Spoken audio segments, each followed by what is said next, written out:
Dios le bendiga. Un hermoso privilegio estar una vez más, ahora miércoles, para poder trasladar el conocimiento de la palabra del Señor. Estaba pensando cómo traer a nuestro corazón, a nuestro pensamiento algo que pueda ser de aplicación constante. Y ha sucedido, mis queridos hermanos y hermanas, que muchos siervos del Señor, cuando ven la desgracia, el problema de alguien que les ha ofendido, que les ha hecho daño, se agradan, se alegran, a veces se ufanan sobre aquellas personas que han sido castigadas, por así decirlo, con algún problema. Parecería que sí, en el corazón del creyente existe una interioridad con sed a venganza, que esperamos el momento que le pase una tragedia a las personas que nos han hecho daño, según nosotros, para poder pues decir o decidir que merecen lo que les está pasando. Así, yo he escuchado constantemente personas que se alegran porque a alguien le robaron el carro y bueno, está a ver qué hace, o porque le despidieron, le quitaron el empleo. Dice, muy bien, para esta persona está bien que le haya pasado eso. Pero también he escuchado a otros decir, ni a mi peor enemigo le deseo esto. Y es que hay una contrariedad, porque parece ser que aún con nuestros familiares, nuestros hermanos en sangre, a veces tenemos problemas tan serios que quisiéramos eliminarlos de la faz de la tierra. Situación que no debería ser de esa forma. Y entonces, pensando en esto, el Señor me recordó el libro de Abdías en el Antiguo Testamento. Abdías, un libro pequeño, muy corto, pero que nos va a enseñar, nos va a exhortar, nos va a llevar a comprender un pacto entre los hermanos. Claro está, para Abdías el pacto de hermanos se refiere al pacto entre los que son miembros del pueblo de Israel, es decir, son hermanos aunque sean de tribu diferente. Si no importa si era de Rubén, de Isaacar o de Judá, eran hermanos. Claro, venían del mismo tronco que era Israel. Pero cuando nosotros lo observamos en la Escritura, deberíamos de pensar también en lo importante que es para nosotros como miembros de la familia de Dios considerando hermanos a todos aquellos que se acercan a Dios, y por momentos, debido a conflictos, nosotros también parecemos actuar como actuó equivocadamente Esaú dentro de la vida, porque tenían sus descendientes en el corazón un resentimiento. Fíjese bien lo que estoy diciendo. Si por algo quiero ver a Abdías, es porque en la actualidad muchos hermanos y hermanas aún conservan en su corazón rencor contra otros miembros de la iglesia, contra otros miembros de la familia de Dios, que si bien es cierto, cometieron un error, cometieron un pecado, o te defraudaron, te hicieron daño, no por ello tú debes de abrigar el deseo de venganza, sino por el contrario, deberías estar pidiendo y clamando misericordia para ellos, para que Dios no los castigue de la manera que merecen. De hecho, perdonar es no darle el castigo merecido a las personas, no darle el castigo merecido al que ha hecho daño.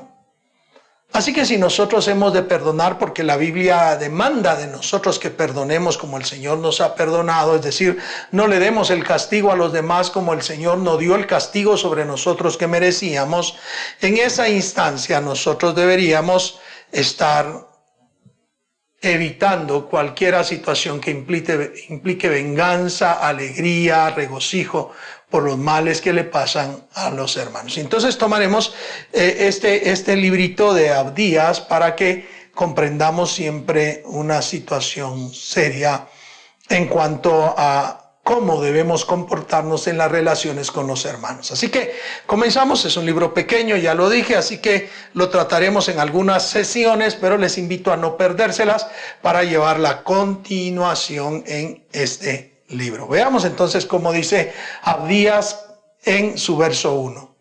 Visión de Abdías. Jehová el Señor ha dicho así en cuanto a Edom: hemos oído el pregón de Jehová y mensajero ha sido enviado a las naciones.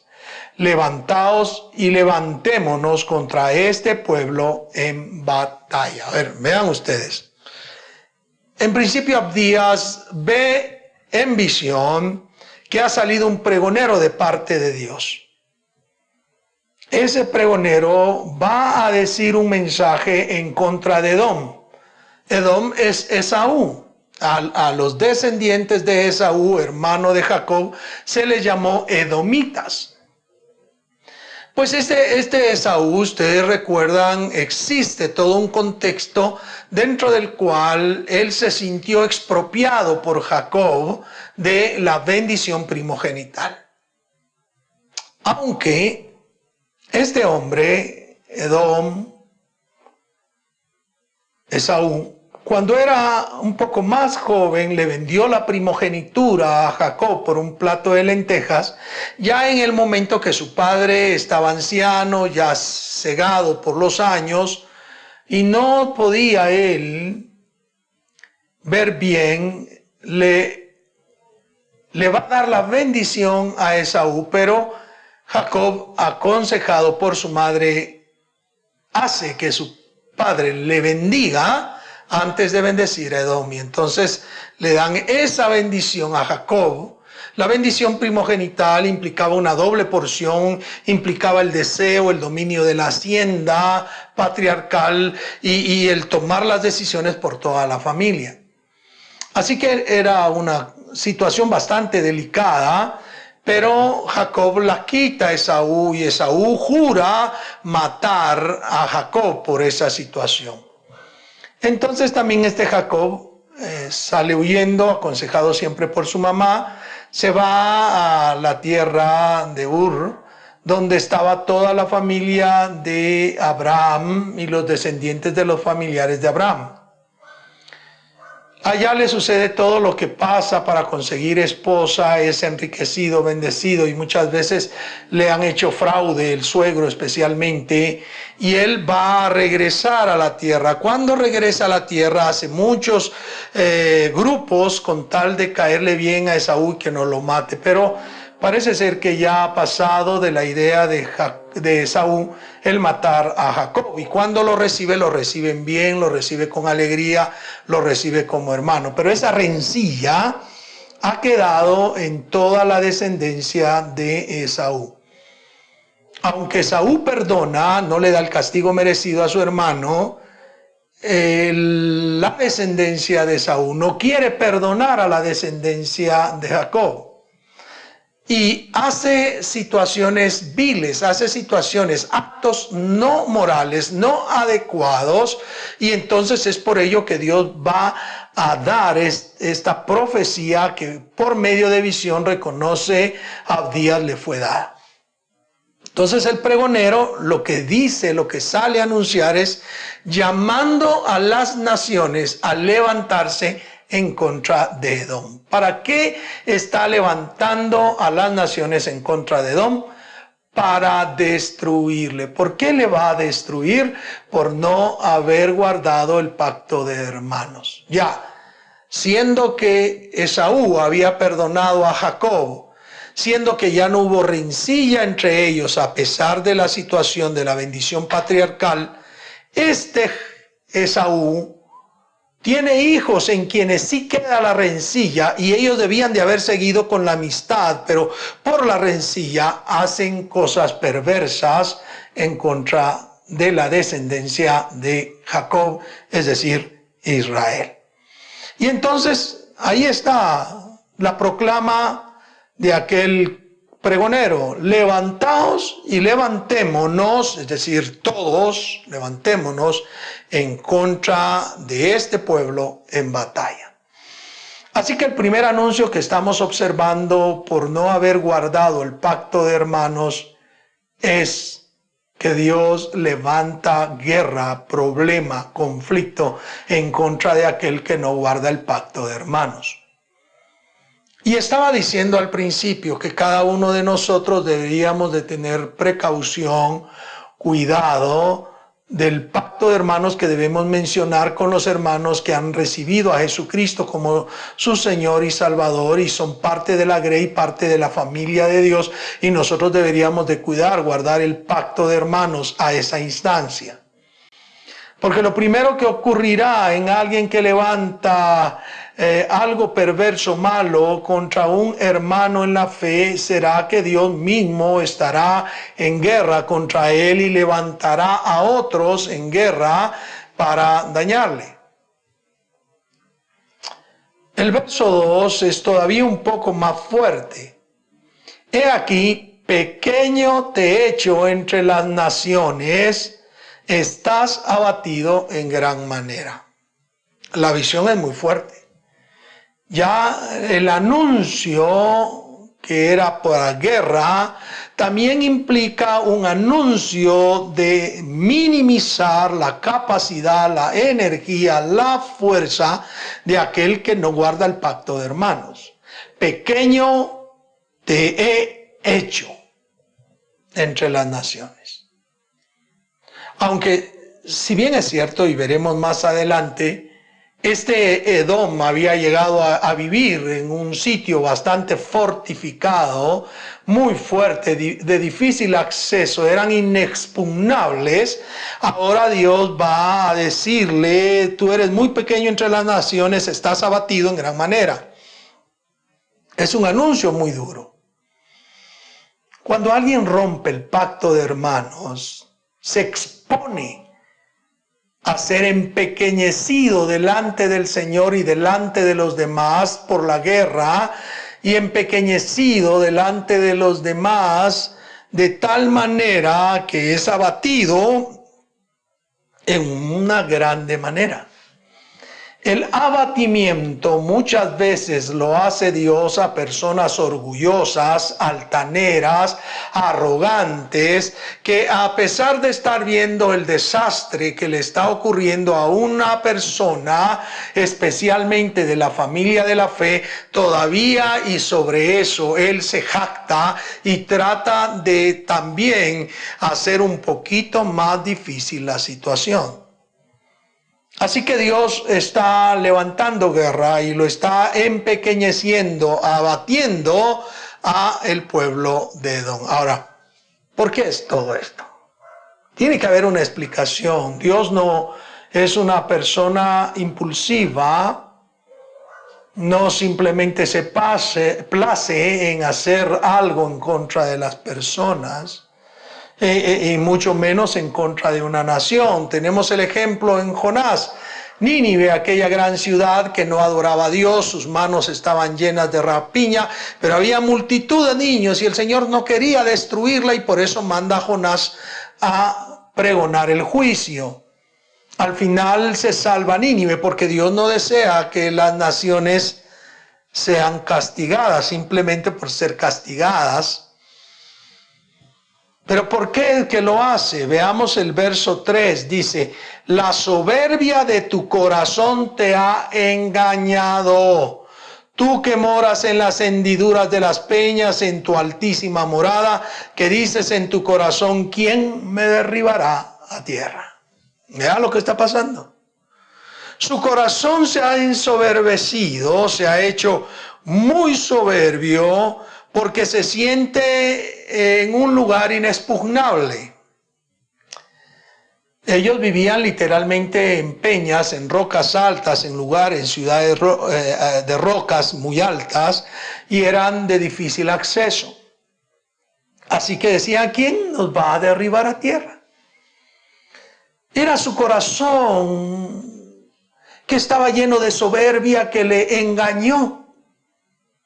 Le hizo sentirse en autoconfianza, o como pasa con muchos, en un triunfalismo vano, creyendo que todo lo que tiene, todo lo que hace durará para siempre, y cuando tiene la oportunidad de bendecir no bendice, y cuando tiene la oportunidad de no hacer daño a alguien, hace el daño que no debió haber hecho.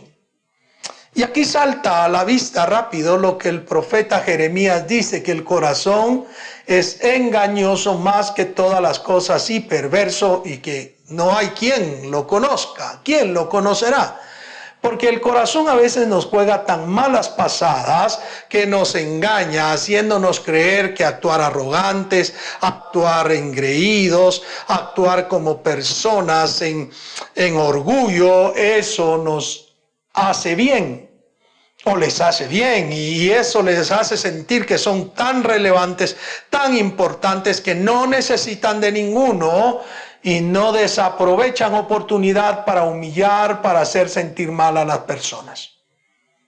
¿Cuántos creyentes, perdonen mis amados hermanos, hermanas, amigos, cuántos hay que están llenos de arrogancia, de orgullo, de vanidad, están llenos de ignorancia, y esa ignorancia ha hecho que se sientan superiores a los demás y los vean por sobre el hombro, porque se sienten superiores y creen que ellos son el centro de los demás.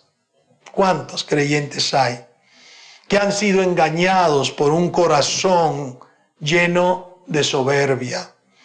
Lleno de soberbia para medir cómo se viste, cómo habla, en qué grado académico está, en qué situación económica, qué tipo de vehículo, qué corte de casa tiene, cuál es el templo, si está construido con belleza, con lujo, o si está hecho de madera, de láminas, o ni siquiera tiene paredes. Allí es donde las cosas no deben de proceder, porque es arrogancia del corazón, es vanidad. Recuerdo cuando nosotros comenzamos la iglesia Lluvias de Gracia Norte, estábamos en un localito pequeño donde no cabían más de 12 personas. Estábamos comenzando debido a que realmente la situación era difícil. Éramos en total, incluyendo niños, 8 personas. 8 personas. Y enfrente de nosotros se llegó a ubicar una iglesia que alquiló un local muy grande enfrente, solo una calle nos separaba. Nosotros hacíamos nuestros cultos y ellos hacían sus cultos. Yo no tenía ningún inconveniente, pero nunca me imaginé que podría haber un poco de inconveniente con aquella congregación grande que se había ido a ubicar allí porque nosotros estuviéramos allí. Y conste que nosotros estábamos primero en el lugar.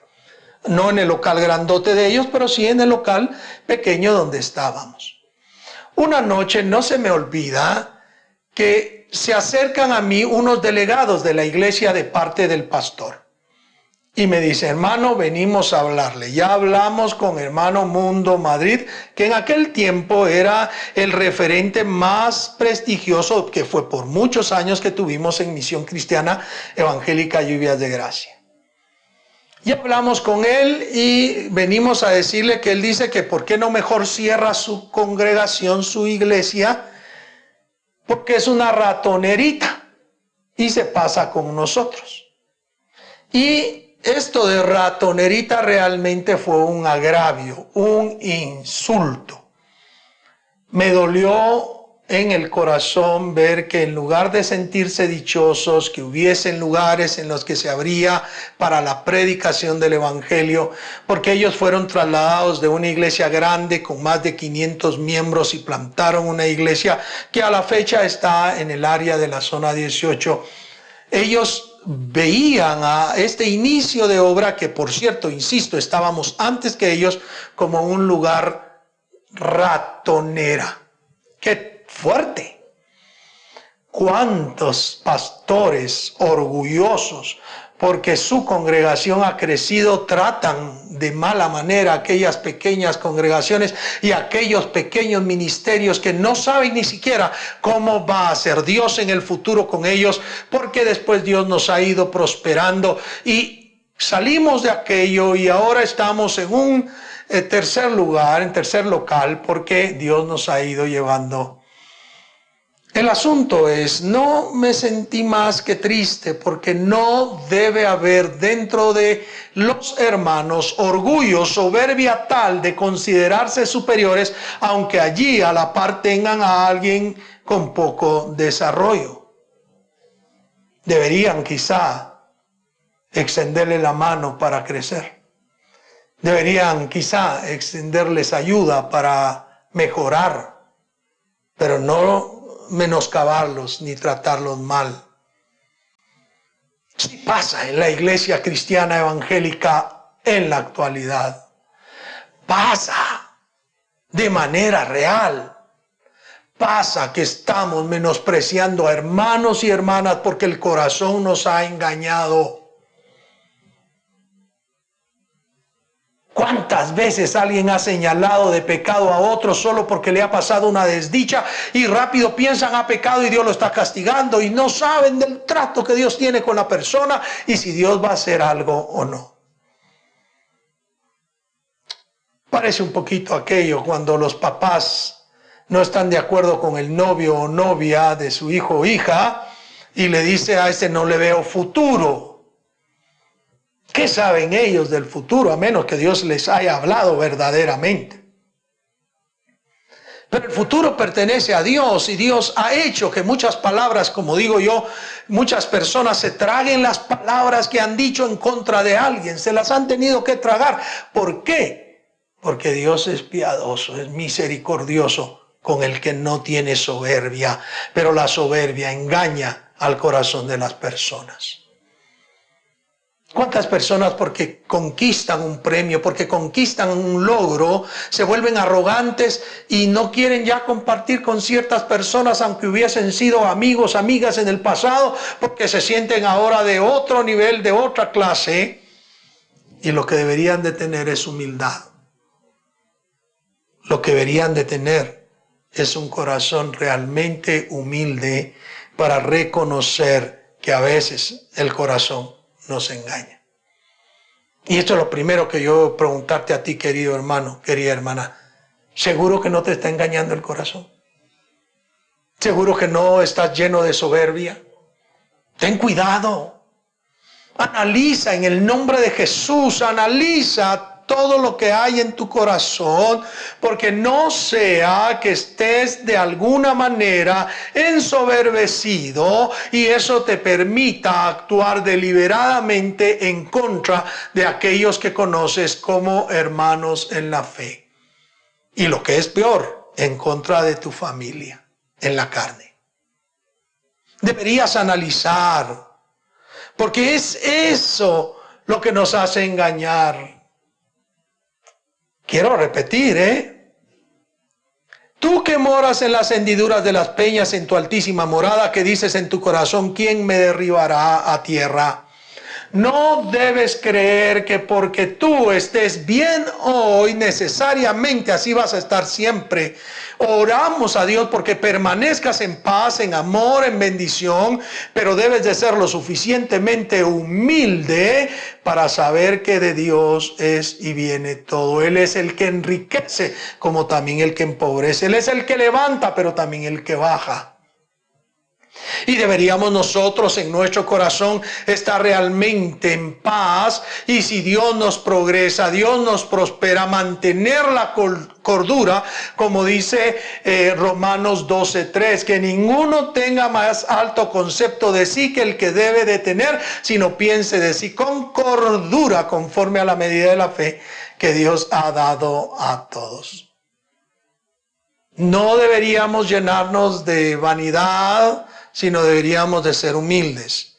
No deberíamos enorgullecernos ante los demás, sino mantener el estatus de humildad, de mansedumbre, de la cual el Señor dijo, aprendan de mí que soy manso y humilde de corazón.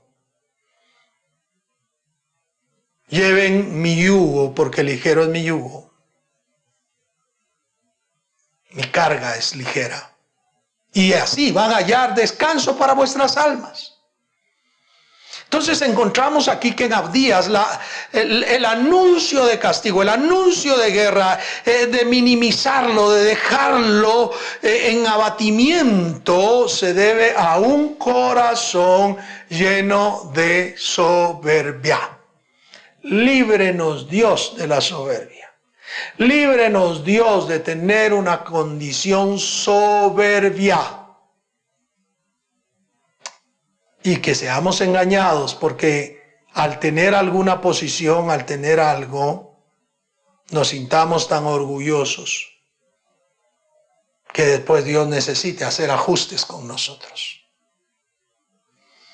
El versículo 4 nos va a enseñar a nosotros con mucha fuerza que por más alto que estemos, de todas formas, Dios nos puede botar de las alturas si hay soberbia en nuestro corazón. Mire lo que dice. Si te remontares como águila y aunque entre las estrellas pusieres tu nido, de allí te derribaré, dice Jehová. Cuando el pleito se ha puesto, cuando se ha echado el pleito a andar, no importa dónde el hombre se esconda o en qué lugar alto se ponga, de allí Dios lo hace sucumbir. Por eso debemos de tener cuidado. Por eso debemos de tener mucho cuidado.